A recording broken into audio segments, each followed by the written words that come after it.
was supposed to be an Aaron Rodgers show today. What to do with the Steelers? Mike Tomlin's not going anywhere. Is Aaron Rodgers back? Do you want him back? Obviously, now Mike Tomlin is out of here. He said, peace, thank you, told the team, and he is out the door. So now what happens with your old quarterback who looked overmatched last night, to be fair?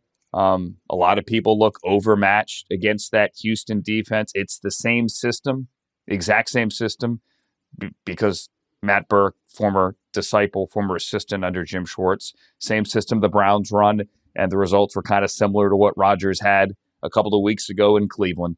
He's old, he can't move, everything goes outside the numbers. Granted, DK Metcalf dropping that ball on the sideline could have changed things a little bit, but it didn't happen. Rodgers, after the game, guys, gave no indication that he is ready to quit. I think, and Kyle Brandt made a great point this morning, this guy's got no kids. It's not like family is pulling him back. I think there's a good chance he may play again. I don't know that Pittsburgh is going to want him again. I'm going to make my prediction right now.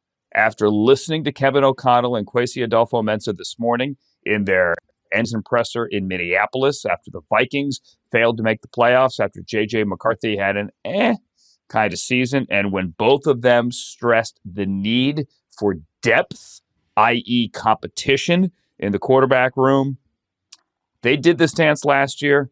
My question is, Aaron Rodgers does not retire. He is a Minnesota Viking next year. Very interesting. That's an interesting one. Completing that Brett Favre circle. Yeah. I mean, because C-Rob, he wanted to do it last year. Aaron did. Yeah. I mean, there was no doubt that Aaron wanted it. It would be an interest. I will say this for Minnesota. It would be an interesting way to thread the needle, because even if you brought Rodgers in for competition, it doesn't take McCarthy completely out of the fold forever, right? Because last year, McCarthy's, you're 2 years into his career. You don't have to make a decision on his fifth-year option for a while. So you could bring in, let's say, a Rodgers in 2026, see how it goes. Rodgers, I think Rodgers has said, look, football's fun for him again. That kind of changed the idea of this being, this last run, or at least the definitive idea that, okay, this was going to be the last year for him.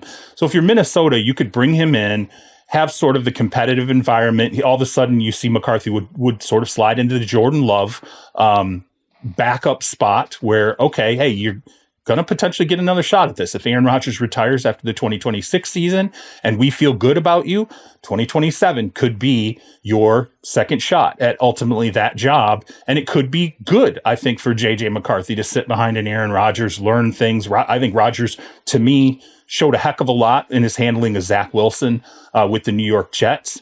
Zach himself said, I've even today, still looks at Aaron Rodgers like he's a big brother. It would be a very interesting threading of the needle. The only concern I would have is Minnesota better get the offensive line completely right. And I know injuries had a lot to do with the protection problems that they had last year, but Aaron Rodgers would have gotten destroyed behind that Minnesota Vikings offensive line at times last season. They're not going to have the mobility of a J.J. McCarthy. As bad as J.J. McCarthy was at times, at least he had the mobility to run away. Aaron Rodgers does not have that at this point in the career. If anything, he's getting rid of the ball faster than ever to make sure he doesn't get touched. I would just say that the Vikings, clearly they want competition at the position. You better make sure the offensive line is right if you go and get the type of competition that does not have the mobility of your current starter. Yeah, I mean, it's all pretty interesting, all pretty. Aaron Rodgers and the Vikings would be such an unbelievable storyline. Just, again, following that Brett Favre path and getting into that rivalry and making Packers fans mad at him, too, like they were at Brett for a while.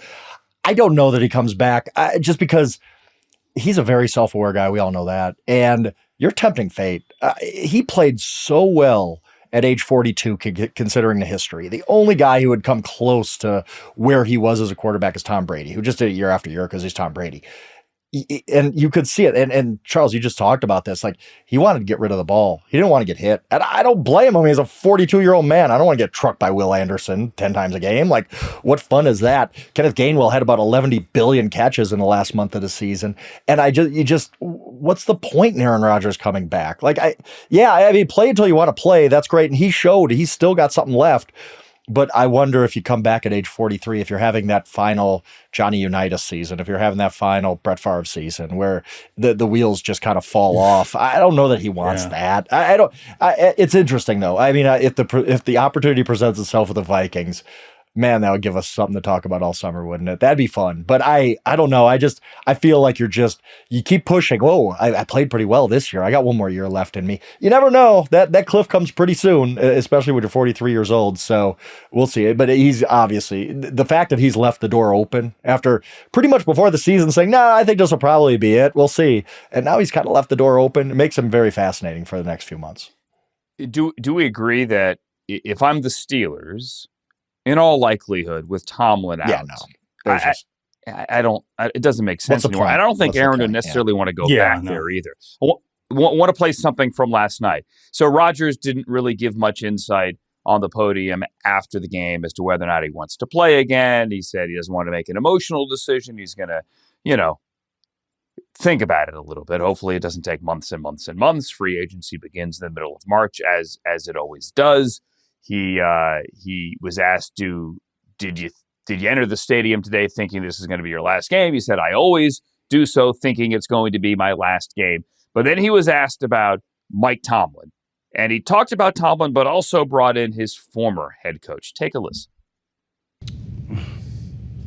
I mean, this league has changed a lot in my 21 years. When you hear conversation about the Mike Tomlins of the world, Matt LaFleur's of the world. Those are just two that kind of I played for. And when I first got in the league, there wouldn't be conversation about whether those guys were on the hot seat. But the way that the league is covered now and the way that there's snap decisions and the validity given to the Twitter experts and all the, experts on TV now who make it seem like they know what the hell they're talking about. To me, that's an absolute joke. And for either of those two guys to be on the hot seat is really apropos of where we're at as a society and a league, because obviously Matt's done a lot of great things in Green Bay and we had a lot of success. Mike T has had more success than damn near anybody in the league, for the last 19, 20 years. And more than that, though, when you have the right guy and the culture is right, you don't think about making a change. But there's a lot of pressure that comes from the outside, and obviously that sways decisions from time to time, but it's not how I would do things and not how the league used to be. Charles, your facial reaction earns you the first response. I mean, look, he's right about Tomlin being great coach. He's right about Matt LaFleur being a good coach. He's right that it's, the idea that we discussed this idea that guys are on a hot seat. I get it. I understand where this is coming from. It's emotional for him because he's played for these guys and he knows what the hell he's talking about on almost all things football. But I'm sorry. This is football history according to Aaron. It's not right. Okay? Don Shula, the winningest coach in NFL history, won over 70 games in his first 7 seasons with the Baltimore Colts.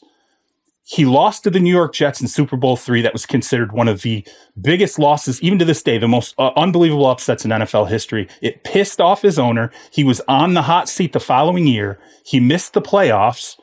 And then the Colts didn't end up signing him to a new contract. He signed with the Miami Dolphins. But he was on the hot seat. He was known as a guy who couldn't win the big one. That was in the 60s. We're talking about the 60s spanning into the 70s, okay? Aaron Rodgers gets drafted. Just prior to Aaron Rodgers getting drafted, the Tampa Bay Buccaneers fired Tony Dungy because he could not get his offense right in 6 very good seasons in Tampa Bay, and he was very much on the hot seat by the time he ultimately got fired.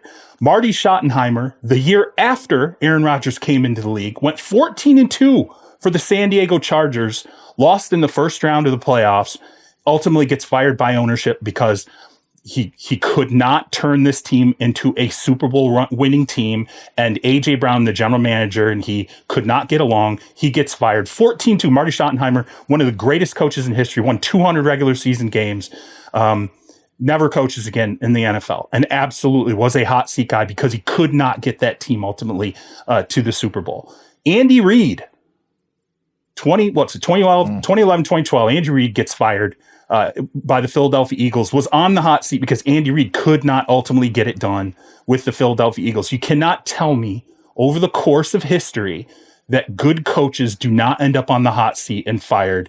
And you can blame it on the media. You can blame it on outside the Twitter sphere, things that didn't exist when Don Shula couldn't win the big one with the Baltimore Colts.